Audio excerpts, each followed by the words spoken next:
Welcome and good afternoon. This is Commish Orr. Today we're going to be talking about Joey Votto and the impact of the recent announcement on my solo league, Baseball Maelstrom, the Payoff Pitch Pops League Season 2, and how the recent announcement will affect that. So let's take a look at the news here.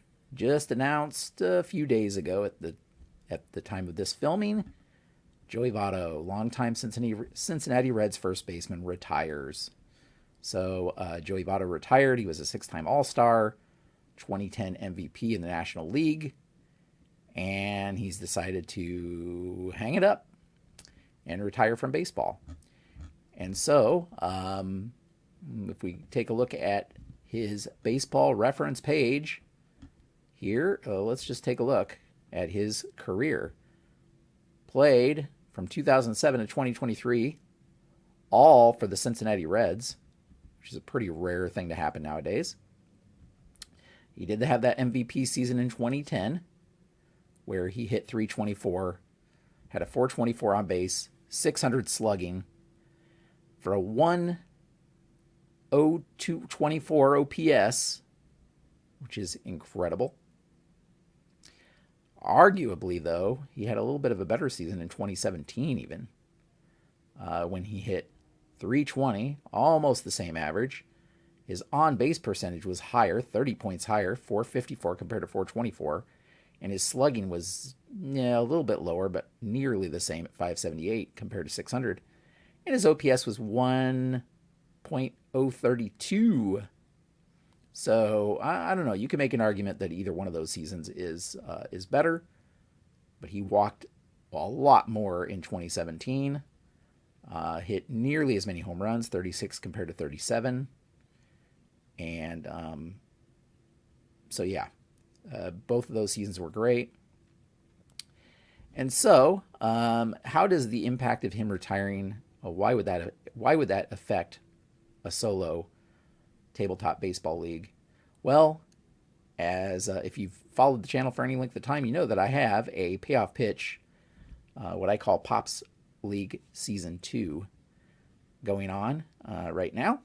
And in that league, we go over to baseballmaelstrom.com and scroll down here. We can see that there's 4 teams in the American League and 4 teams in the National League in that league. And 3 of those 4 teams are made up of Hall of Famers. The 4th team in each league is made up of great players that are not in the Hall of Fame. And they're either not in the Hall of Fame because they are not eligible yet to be in the Hall of Fame, or because they've been kept out for whatever reason. So you have, of course, we take a look here at, let's look at the National League team. Actually, let's look at the American League team. The Detroit Rockets are the American League non-Hall of Fame team. We can see it's players like, Mark McGwire. Mark McGwire, not in the Hall of Fame, but definitely has stats that would be worthy. Dick Allen, not in the Hall of Fame, definitely has stats that would be worthy. Alex Rodriguez, not in the Hall of Fame, definitely has stats that would be worthy. And then you have players that aren't in the Hall of Fame because it's maybe been too recent, or for whatever reason they've just been overlooked. So you have like Dave Stieb, great pitcher, not in the Hall of Fame. One could argue either way on that. Roger Clemens, not in the Hall of Fame. Ichiro, not in the Hall of Fame.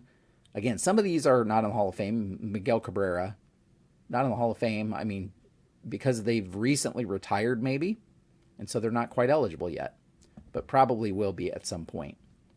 So that's what makes up the non-Hall of Fame teams. And so the whole idea of this league was an experiment to see how a team of non-Hall of Famers could compete against teams of Hall of Famers. And so that's kind of what I did. I have 3 teams in each league, 3 American League, 3 National League teams that are drafted from Hall of Famers using Payoff Pitch Baseball, and then the 4th team of non-Hall of Famers. So in the way I qualify it is, if it's a non-Hall of Famer, they have to be retired from Major League Baseball. So that can't be any current players, but they cannot be in the Hall of Fame yet. Once they're in the Hall of Fame, they become eligible for one of the other teams. Case in point, in the National League, Todd Helton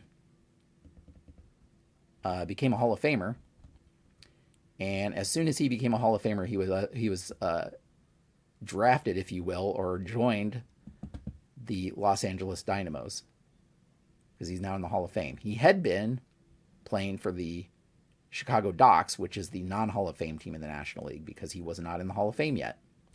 Once he joined the Hall of Fame, he became eligible for one of the Hall of Fame teams.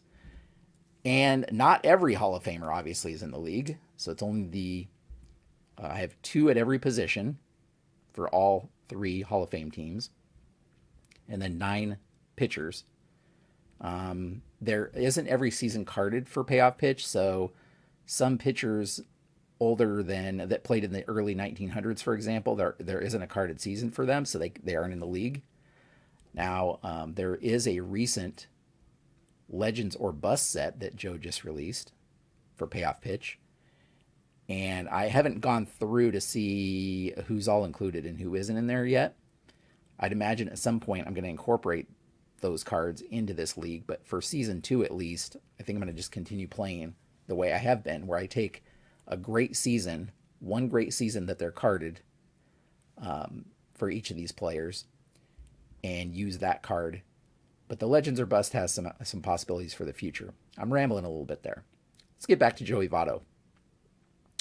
So, looking at Joey Votto, once he retired, he became eligible to join the National League non-Hall of Fame team. And, again, if we look at his stats, the first question is he better than the people that were already on the non-Hall of Fame team?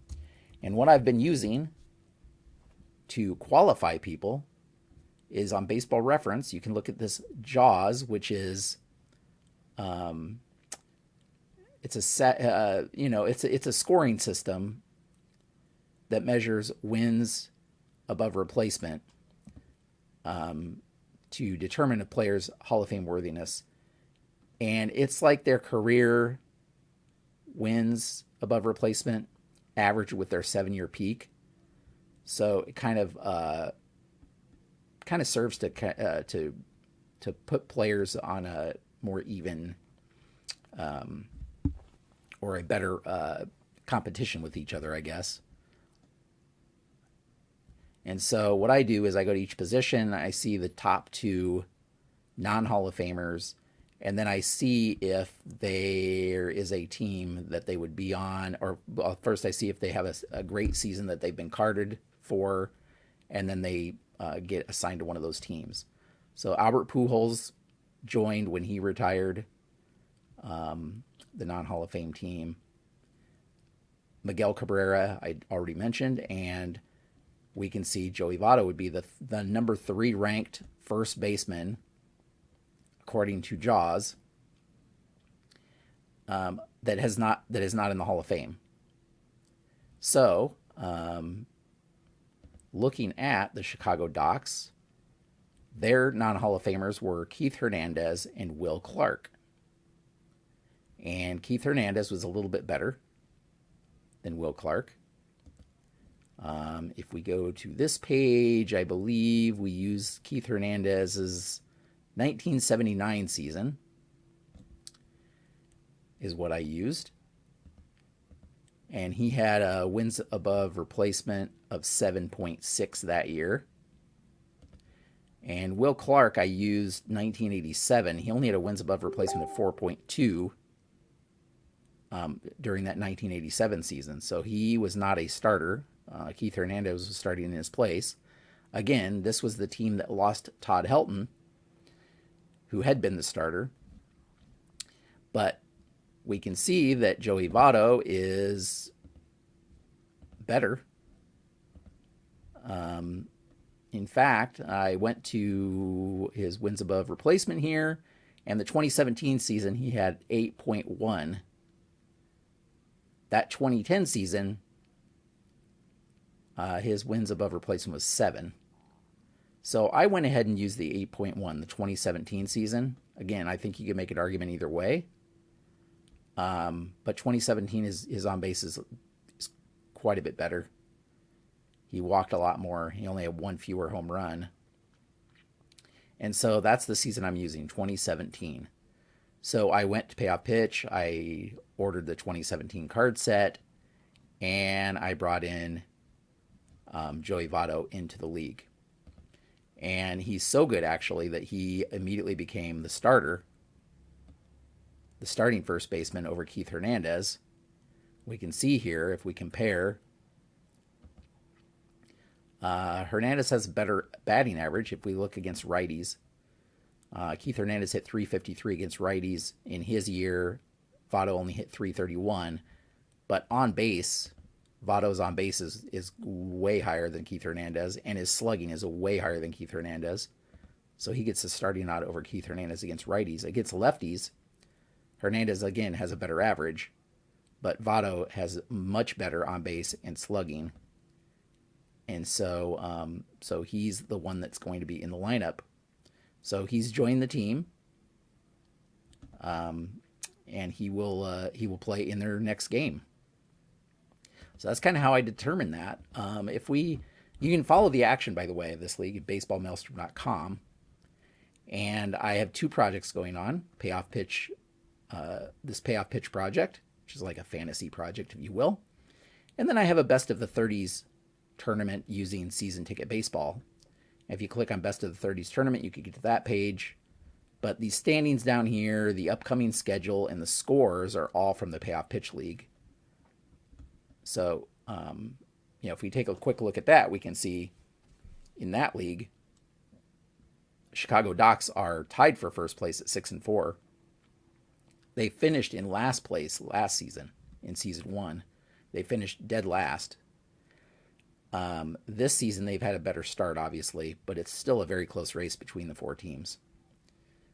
You have a couple teams at 6-4 and a couple teams at 4-6. So it'll be interesting to see how Votto's addition changes things, if any, for Chicago. In the American League, Boston is 9-1. They lost their first game of the season and won 9 straight.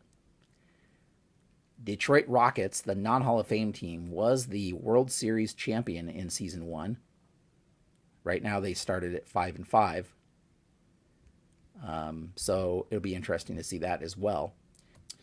And if we take a look at the season stats here, we can see that the batting average in the American League is 292 and the ERA is 6.04. Just a huge offensive showing in the American League. And that is just the flip of what the National League is. National League average is 245, ERA 385. So National League is showing a lot more pitching. American League is showing a lot more offense. If we take a look at the Chicago Docks, specifically, we can see that Will Clark only had one at bat so far in these 9 games. Keith Hernandez, who is losing his starting job, was hitting 250 with a 295 on base and a 375 slugging. He didn't have any homers yet. Did score 7 runs, drove in 4, 3 walks, 7 strikeouts. So that's what we're looking at for batting and how that may play into things. Interestingly, while we're looking here, let's just take a look at the leaderboard after 9 games, if you're curious. And George Brett is on a tear. He's hitting 484 through 9 games. Harold Baines right behind him at 464, both on Boston. Ichiro's in third at 432. Todd Helton, who I mentioned previously, is batting 412. So that's kind of what we were looking at there. Home run leader is Frank Thomas, 7 homers in 9 games. Crazy. But just 1 RBI behind Jimmy Fox here, as we can see there. If there's any other stats you want to take a look at, you can head over again to baseballmaelstrom.com and you can see the complete stats.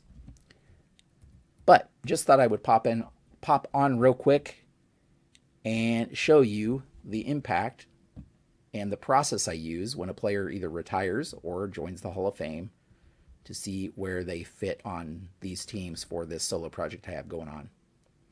Let me know any comments you have down below, and I read all the comments and try to respond to them. So please do that. You can catch a couple of other types of videos that I do here. Of course, I do videos on the 2 projects I have going on, but I also do, I've started a recent series where I do batting. I did batting stats 101. I did pitching stats 101, where I go over the basic pitching and hitting and baseball stats and give definitions and explain special circumstances and that kind of thing. So it's really geared towards newbies, but I think even people with a little bit of baseball knowledge might gain something from them.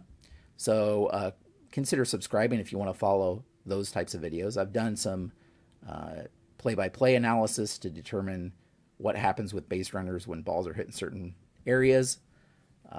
So I have a whole series of videos on that as well. And then occasionally I'll just do random stories about baseball players or other interesting things that are baseball related that I want to highlight. So with all that said, we will leave things here. Thank you so much for watching, and until next time, have a great evening.